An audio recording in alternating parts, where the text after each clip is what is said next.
Daddy's Pet Talk. Ikaw at ang pet mo ang bida rito. Welcome to Daddy's Pet Talk. Ikaw at ang pet mo ang bida rito. Sir, magandang hapon sa iyo, sir. Magandang hapon din po. Siyempre si Sir, nandito sila sa International Pet Summit. Sir, pwede nyo bang ipakilala ang maliit yung pet? By the way, ako nga pala si JR Insyong. Ito yung aking maliit na pet. Ito yung maliit ng pet, mga kapeto ko. Si Maverick. Si Maverick. Ang liit lang. Maliit lang siya. Bata pa po siya, bata pa. Sir, anong breed ni Maverick? Giant Poodle. Giant Poodle. Yan po si Maverick, Giant Poodle. Sir, ilang months na or ilang years na sa inyo si Maverick? 6 months pa lang siya. Going to 7 months. Sir, paano nyo? 7 months? 7 months. Going to 7 months. Ang dating nito parang papi pa eh. Papi pa siya, papi, makulit po. Sir, pwede bang i-ano na, bakit mo naisip na pangalang Maverick to? Kasi pumapasok na sa akin isipan kung bakit Maverick ang tawag sa kanya. Maverick kasi, pinakagamit siya Maverick kasi yung lahat kasi ng mga aso namin, puro letter M. So, wala na kami mag-isip na pangalan, tapos one time na, tapos yung dahil sa kulay niya, kaya pumasok, naisip din namin yung sa Maverick. Akala ko kay Tom Cruise mo nakuha yung pangalan na yan eh. Yun o. Sir, anong kinakain ni Maverick? Pwede po sabi yung brand. Oo. Okay ano naman siya, yun. naka-holistic siya. Holistic. Pagka kakaubusan ng holistic. Mga vitamins. Pero ka din binibigay na vitamins yan. Ang vitamins niya, yung Coach Shine. Sir, pwede bang, bakit mo sinama si Maverick dito sa Pet Summit? Wala, siya lang yung pwedeng isama namin mga aso eh. Siya lang yung mabait. Siya lang yung welcome sa ibang mga aso. Yun ang kagandahan doon, sir, eh, no? Na nagkakaroon kayo ng banding. Yung iba namin mga aso, medyo ilan ba yung mga getong, sir? Isa lang. Isa lang. Tapos yung ibang dog nyo? Puro mga Shih Tzu at saka Shih Tzu. Mga malalaki na. Maliit. Mga malaki. Ito lang yung maliit. Sir, maraming salamat, sir. Sir, baka gusto ko merong shoutout dyan, sir. Sa mga kapetap natin dyan, sa mga manonood. Shoutout sa inyo. Sa lahat ng tao dito, sa mga manonood. Enjoy lang tayo. Sir, maraming salamat dahil binauna ka mo itong interview sa Daddy's Pet Talk. Dahil ikaw, at syempre si Maverick, ang pet mo, ang bida rito. Thank you, sir. Welcome to Daddy's Pet Talk. Ikaw, at syempre, ang pet mo, ang bida rito.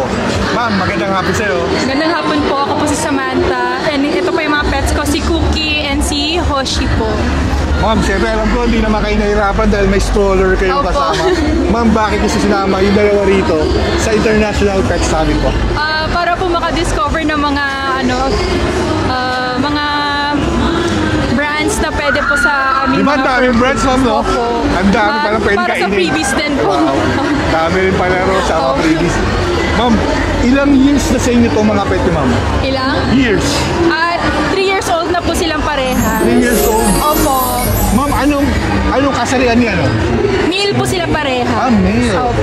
Yun, no? Talagang, ang maganda lang kasi sa International Pet Summit, aircon eh. Opo, aircon. Kaya hindi nangungulit yung mga pets natin. Ma'am, may tinatawag kasi every pet has a story. Paano yung nakuha yung mga pangalan nila? Ito po si Hoshi. Yung kanyang name ay from Japanese word po siya, meaning star. Opo. So parang, wow, star, gano'n. Tapos si Cookie, bigay po siya ng family friend, Ninong po. Tapos ang anak niya po yung nag-name sa kanila ng Jungkook. So, nickname na lang namin to Cookie. Ma'am, as a poor parent, ma'am, pwede nyo ba ma-invite yung mga poor parents na manonood ng kapetok natin na hikayatin silang pumunta rito sa mga getong kaganapan dahil alam ko na-experience nyo kung gaano kaganda rito eh. Pwede nyo ba ma-imbitahan yung mga... So, hello po mga poor parents. Punta na po kayo dito. Madami pong brands, madaming freebies, and matatry po ng mga poor parents ninyo yung mga treats, ganon. So, para may idea kayo kung ano yung mga pwede nyong bilhin para sa kanila. Ma'am, syempre nagpapasalamat ako at sa grupo nyo rito na pinaunahan yung interview ko. Syempre ma'am, ako si Daddy Wax ng Daddy's Pet Talk. Kayo! At syempre, ang pet nyo, ang bida rito. Maraming salamat po. Ito si Pet Mara. Grabe yung ano ni Pet Mara, ang daming yung nakapila sa kanya, oh. Yun, oh.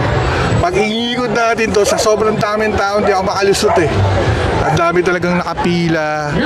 Grabe yung International Pet Summit. Ang ganda ng pagkalagay nila dahil holiday sa Monday, Sunday ngayon. Ang dami. Holiday ka. Nagsipuntahan sila rito talaga. Ganyan kaganda ang Pet Summit. International Pet Summit to. Ginanap ng August 23, 24. Dito yan sa Pasay. SMX Convention, mga kapetok. Yun, oh.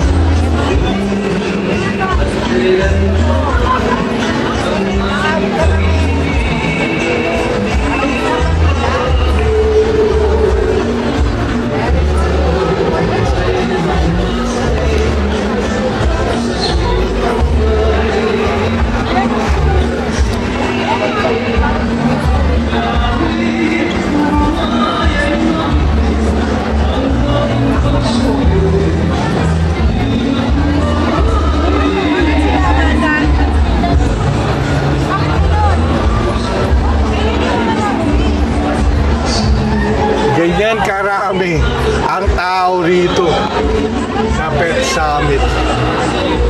Guys.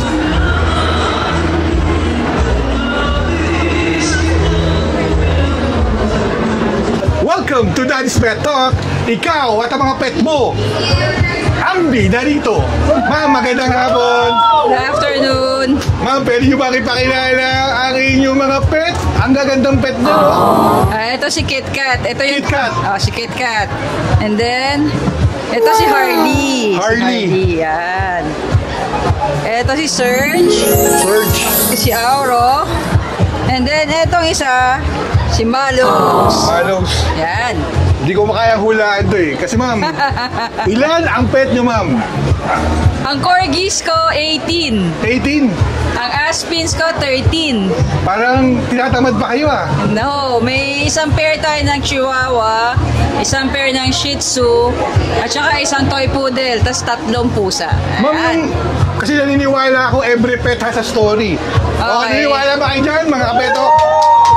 Ma'am, pwede nyo bang malaman natin sa mga kapetok natin kung paano nyo nakuha yung mga pangalan na yan?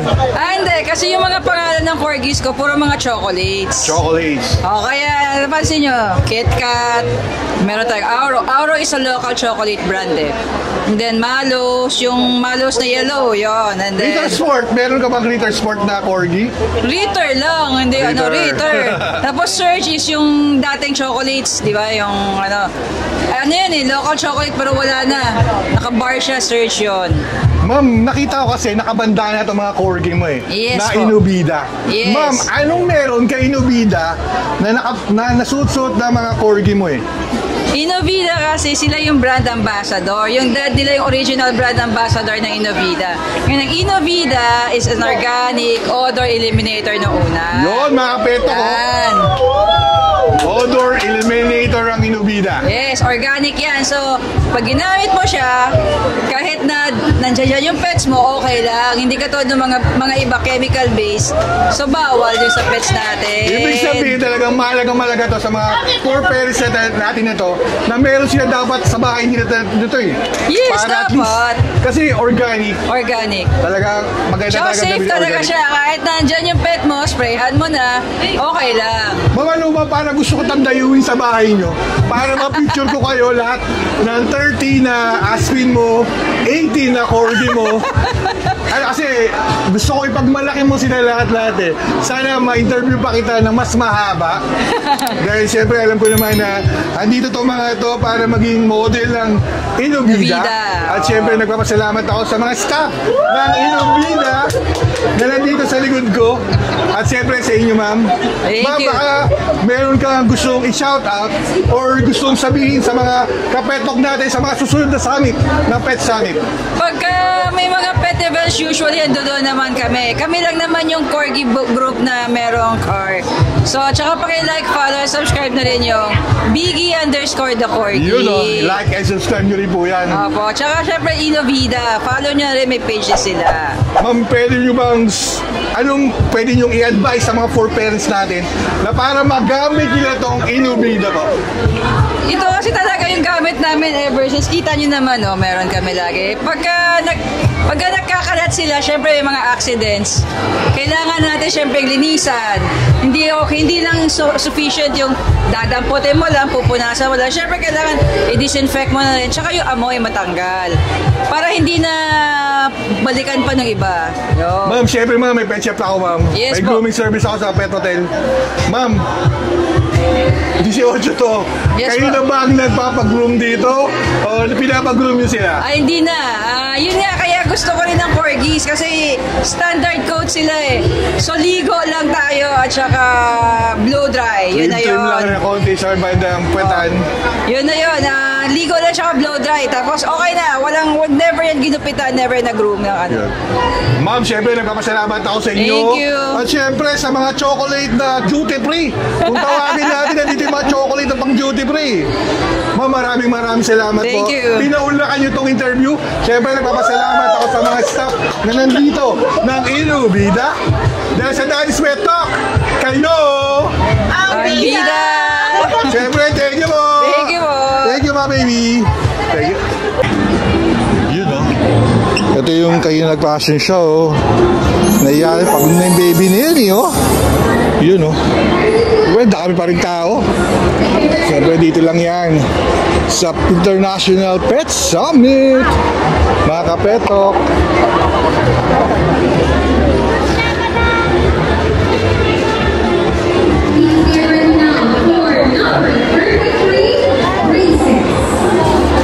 Tara, ikot tayo.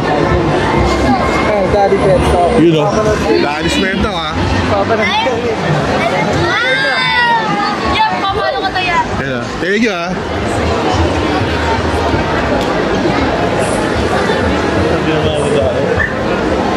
Matagal na kinikilala ang Pilipinas bilang pinagmulan ng mga likas na perlas at malilikim na kabibig. Mga hiyas na sumasalagim sa mayamang panahon, pamana sa dagat, at marikim na alampay. Tanda na Dito, may makuli ditong... at pino Ayun, oh. kaya sa inyo. Yun, oh. Na pinamulian ng perlas at kristal na kumikislap ng waring alon ng dagat, pagsikap ng Hi! bilang ganap na karugtong ng kanyang kasuotan. Baby! Tanga ng isang tradisyonal na payong. Inaabangan niya talaga pag-aagis. Yun, oh. Karamihan, Talagang siyempre, nagpapaalala galing sa naman ng baby niya. anyo ng mga kababaihan noong unang panahon ng Kastila. Oh, nagpapadulas pa siya, eh, oh. Ma'am, anong name yan, ma'am? Epi Tempura. Eh, ma'am, paano na yan? Pinanganggap na Na-interview ko na ka ba? perlas at Sabi ko na nga ba, na-interview ko na itong mga to, eh. perlas sa bawat detalye na sumasayaling sa iyang Hi, ma'am! Sa PBA, kung saan na pa na, na-interview ko na itong mga to. Yun, oh. Samantala, Ebi Tempura! you say hi. Na sumasalamin ng alon. Bawat Yun, tahi ay patunay ng husay, tiyaga, paglikha ng mga Pilipino. Ito mga kapetok, si Ebi Tempura. Na-interview na natin ito sa panel ng PBA, eh. Number. Ito pala, pakakulit! Kabibo! Yun, oh. Thank you very much. Number 33. Yun, oh. Ma'am, enjoy lang, ma'am, ha? Yes. Thank you, ma'am. Now, number 34. Bye-bye, Abby. Bye-bye. Bye-bye, baby. See you in Panran ulit. Thank you, ma'am. Ako si Rafael Feliciano. Ang aking alaga ay si Snow White. 7 years Dito old. tayo, mga kapetok. At ang aking kasuotan ay isang puri ng kultura ng mga Pilipino. Ito'y makikita dito. Trabaho ng Pilipino. Ang magsasaka, ang kasuotan namin ay Siyempre, nandito si Sir. Sir Bonifacio. Uy, nandito si Baby Lisel, oh.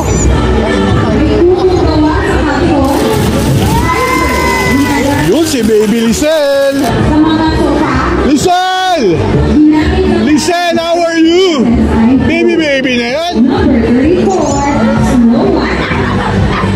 Ito si Lisel, oh. Siyempre, ang malupit. Alam ko nandito si Lisel sa pet show na to, eh. Hi, Lisel. Sir, alam ko nandito ka talaga, sir, eh. Picture mo na kami ng sir. Amy, welcome to Daddy's Pet Talk. Ikaw at ang pet mo, ang bida rito. Siyempre, nakita natin si Lisel. Ang baby Lisel na yan, oh. Nandito. Oh, medyo mas lumusog siya ngayon, eh. Hello po to all the fans of Daddy's Pet Talk. Salamat sa muling pagkikita, Daddy's Pet Talk. Siyempre, sir, inabangan kita dahil alam ko, kayo na pa kita hinahanap dito, eh. Kaya nag-interview muna tayo. Pagkita ko kay baby Lisel talaga. Sir. Thank you, bro. Actually, backstage kami kasi I want to protect Lisel sa sobrang dami ng tao, ng spectators dito sa International Pet Summit. Importante pa rin, unang-una yung protection tayo, yung safety ni Lisel. So, secluded lang siya dun sa backstage. Wala kami masyadong katabi except yung kapatid niyang fur baby si Elvis. Kasi I really want to protect their peace and ayun, yung comfort zone nila, comfortable lang. Sir, alam ko malayo pinanggalingan mo, eh. From north to south, nandito ka. Nagpapasalamat ako din. Alam ko, marami kayong pinahanga rin dito ni Lisel. Siyempre yung baby natin na si Lisel na yan. Baby, Lisel! Namiss ko yan, eh. Sobrang ganda ng costume niya ngayon. Mas maganda pa dun sa una, di ba? Talagang binusisito ng 3 linggo. Sir, i-message kita, gusto ko puntahan para mas may pagmalaki mo. Hindi lang si Lisel, lahat ng pets mo sa bahay, sir. Oh my God. Sir, maraming salamat. Na-mix ako sa'yo sa kasuotan yung dalawa sa fashion show na ginaganap ngayon dito. This one would like to promote the protection of ito yung Palawan Peacock kasi sobrang attractive yung mga poachers, animal poachers sa kanila. So we really want to protect our costume ensemble. It's not only for the beauty, for the fashion, it's also for advocacy. We amplify yung pagtawag ng protection sa Palawan Peacock dahil sobrang takaw-tukso sila sa mga animal poacher. So we really need to protect them. So I asked for that Eton Concepcion, an animal advocate. Ayon, would like to be the voice of the voiceless for the Palawan Peacock. Sir, maraming salamat. Pinaula kayo itong interview. Siyempre sa Daddy's Pet Talk, ikaw at si Lisel ang bida rito. At kayo rin po lahat. Ito mga Daddy's Pet Talk. Yan, sa dami nanonood ng Pet Fashion Show. Dito lang yan sa Daddy's Pet. Ayan, o. Siyempre, dami natin mga nanonood dito. Sa lakot ay tradisyonal na sombrero. Na sumisimbolo sa ating kultura tulad ng pagkakantay-hantay. Ang buong konsepto ng aming kusuotan ay patunay na estilo ay maaaring maging magara at makakalikasan. Isang obra ng pinaghalo, pagkamalikain, pagmamahal sa bayan at malasakit. Kapaligiran ng pagpapatunay ng pamamagitan ng imahinasyon, ang basura ay maaaring maging kasuotan. Muli sa aking fur baby ang kanyang natatanging kasuotan ng pagkamakabayan. Maraming salamat. Number 41, Eli.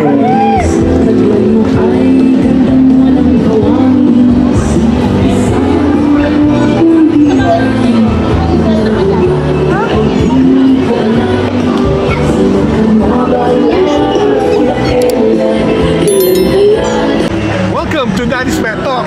Ikaw at ang pet mo, ang bida rito. Ma'am, magandang hapon. Magandang hapon po. Ma'am, pwede mo pakipakilala ang iyong sarili at syempre ang iyong pet. Yes po, I'm Bujeng. Ang pet ko, his name is Gulay. Gulay? Yes, Gulay. Ang real name niya talaga is Gulayat. Gulayat. Pero I call him Gulay. Ma'am, pwede mo ba kung anong naisip mo bakit ito yung ipina-fashion show nyo na inili sa show, ma'am? kasi big fan talaga kami ni Lapu-Lapu. Ayan, so ever since, gusto ko talaga magkaroon ng creation na inspired sa kanya. And nagkaroon ako ng idea yung barong incorporate sa Barot Saya ni Lapu-Lapu. Kaya meron siyang headdress, Yes, ma'am. yung parang suot ni Lapu-Lapu, tapos yung kampilan niya, tapos yung ano naman niya, yung barong niya, merong bulaklak dito sa likod. Opo. Yung inspiration ko nito is yung biggest na flower, yung rafflesia. Opo. Yun, found in Lapu-Lapu. Ma'am, nabalita ko kay Sir Bonnie na talaga gumagawa kayo ng mga costume, ng mga cosplay. Talagang fashion designer po talaga kayo, ma'am. More on hindi talaga parang fashion. Pero big fan din kasi ako ng characters. So, nag-focus ako more on cosplay talaga. Character talaga. Hindi talaga siya fashion. Yun. Kaya, gaya nitong bangka at karako ni Lapu-Lapu. Ma'am, ilang years na sa'yo si Benji? Si Gulay, 2 years old na siya. Ma'am, maganda yung pagkano nyo, pag-aaruga. Kasi hindi siya gumagalaw. Tapos, Yes po. sanay siya. Sanay na sanay siya. Mahilig siya sa mga bata, matanda. Tapos kapag may ganitong event, though maingay lang. Yung ibig sabihin, ma'am, yung pag-iisip niya parang mga bully, mga American bully kasi di ba mahilig sa bata? Ganun Opo. siya. Although kaya Gulay talaga dapat itawag sa kanya eh. Dahil yung may niya, talaga gentle giant. Opo. Yun, no? Cute niya eh, kasi kayo na, kinawanan ko na kayo dun eh. Di ba? Eh sabi ni Sir Bonnie, interviewin ko raw kayo. Kaya isang malaking karangalan. Na-interview kayo ni Daddy Wax, ma'am. Thank you po. Ma'am, meron ka bang gustong i-shoutout or gustong sabihin? Dahil siyempre, International Pet Summit na nag-fashion show kayo rito with Gulay. Siguro pag may mga gustong mga pet parents na gustong i-try na mag-join sa mga ganitong event, masarap din na damitan yung mga pets based din sa kanilang imagination. Yun. Pero syempre, dapat laging pet-friendly yung suot nila. Ma'am, baka meron ka gustong i-shoutout dyan. Siyempre, alam ko na hindi kasama yung kompleto kayo rito ng family mo. Ano po, shoutout na lang po sa pa-follow na lang sa TikTok niya. Sa TikTok ni Gulay and Gulay. Dagang. Ayan. Yun. Ma'am, maraming salamat. My pleasure, ma'am, na pinaunlakan niyo itong interview to. Dahil sa Daddy's Pet Talk, ikaw at si Gulay ang bida rito. Thank you po. Thank you. Yun na tayo. Sobrang busy dito. Marami pa. Ito yung ito yung entrance. Marami pa rin pumapasok. Yan, siyempre sa Daddy's Pet. Siyempre, goodies. Ang malapit na goodies. Yun, oh.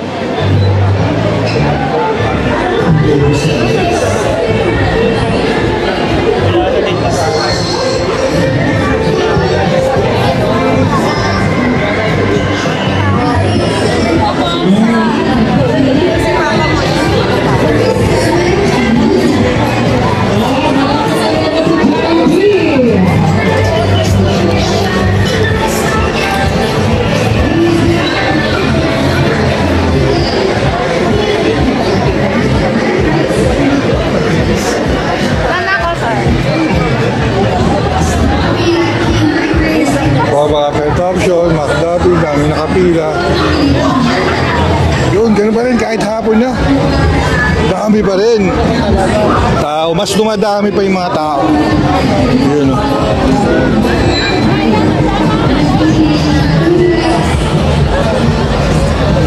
Kaya karami, mas dumadami pa yung tao. Lalo doon sa may exotic, sa may rare doon.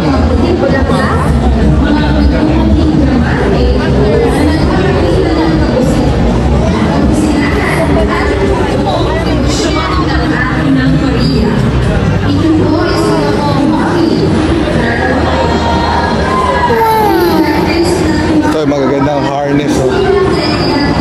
Complete harness. Ganda. Yung mga kailangan nyo dito sa bandag. Yung ganda ng harness nila. Yan, oh. Galing, ganda. Quality.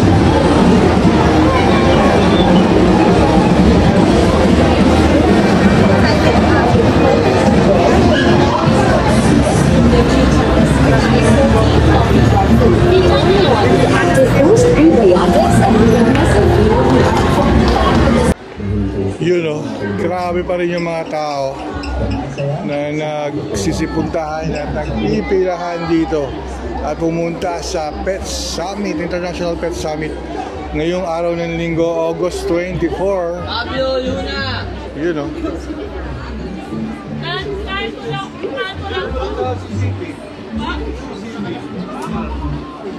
Bala kayo ha? Sige, bala kayo. Pag kami umalis, Yun. bala kayong dalawa ha?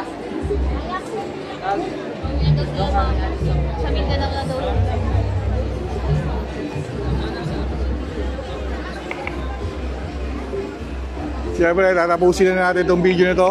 Maraming salamat sa International Pet Summit.